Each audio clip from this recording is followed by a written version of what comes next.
Now we are going to find the Z transform of a special function which is called unit step function. Unit step function. First we are going to define unit step function, then find the Z transform of unit step function. This unit step function is also called discrete unit step function. In Laplace transform also we saw that function. The unit step function or unit step sequence is defined by f of n is equal to 0 for n less than 0, 1 for n greater than or equal to 0. This is the definition of unit step function. In Laplace transform, we call it as Heavisides and we denote it u of t or h of t. As you denoted by any symbol, but definition is the function is equal to 0 for n less than 0 values, 1 for n greater than or equal to 0, which means the function value is 1 if n is equal to 0 and greater than 0 means 1, 2, 3, 4. So function is equal to 1 for n is equal to 0, 1, 2, 3, 4 and so on. Now Z transform of this unit function is equal to sigma n is equal to 0 to infinity f of n z power minus n. Now here the unit step function is defined like this. Here n starts with 0 to infinity, that means n is equal to 1, 2, 3, 4, 5 and so on. What is the unit step function for n is equal to 0 or greater than 0? 1. So in place of f of n you put 1. So function is nothing but 1 ma. So sigma 1 into z power minus n. See this one, this is z transform of 1 ma. Now z transform of 1 is z by z minus 1.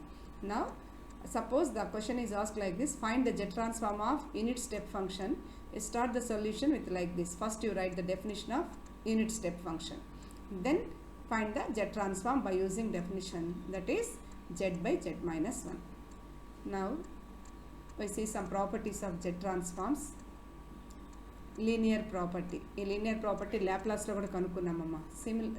More similarities. There are many similarities to Laplace and Z transforms. See this one, linear property. If a comma b are any constants and fn and gn be any discrete function, then Z transform of a into f of n plus b into g of n is equal to a into z of f of n plus b into z of g of n. It means, suppose n is a, b are any constants, bring outside of the transformation, then you transform n functions only. Now we see this one. Proof, we know that by definition z of f of n is equal to sigma n is equal to 0 to infinity f of n z power minus n. Now we need the z transform of this total function. Okay, this total function. Z transform of f of n is simple ga sigma f of n z power minus n. A function z transform, the definition వచ్చేసి sigma ఉంటుంది, ఆ function రాస్తాము, next z power minus n రాస్తాం n function కి. Okay, ప్రతి function కి z power minus n రాస్తాం. Now this is the definition. By definition already we need the g function also. Z transform of g of n is equal to sigma n is equal to 0 to infinity g of n z power minus n.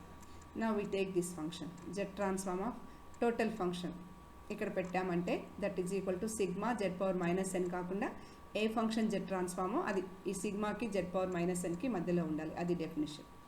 Now we see the next step. The Z transform of, by definition Z transform of the total function is equal to sigma z power minus n and total function. A function Z transform అది సిగ్మాకి z power minus n కి మధ్యలో పెట్టాలని చెప్పండి. It can be written as sigma n is equal to 0 to infinity a into f of n z power minus n first term plus sigma n is equal to 0 to infinity b into g of n z power minus n. Now here sigma is for n values, n is equal to 1, 2, 3, 4 substitute చేయడానికి, అంటే f of n లో పెట్టచ్చు z power minus n. The term which does not contain n is constant here.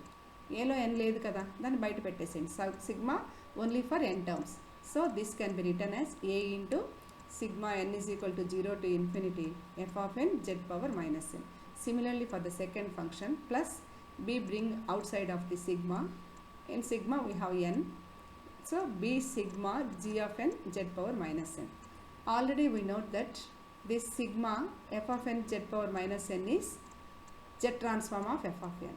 Okay, now a into the summation లో ఉన్న term మొత్తం వచ్చి z transform of f of n plus second term plus b into the summation లో ఉన్నది మొత్తం z transform of g of n. Okay, this is the required result which is called linear property. Now z transform of a f of n plus b g of n is a z of f of n plus b z of g of n, which is the linear property. Now we prove this linear property.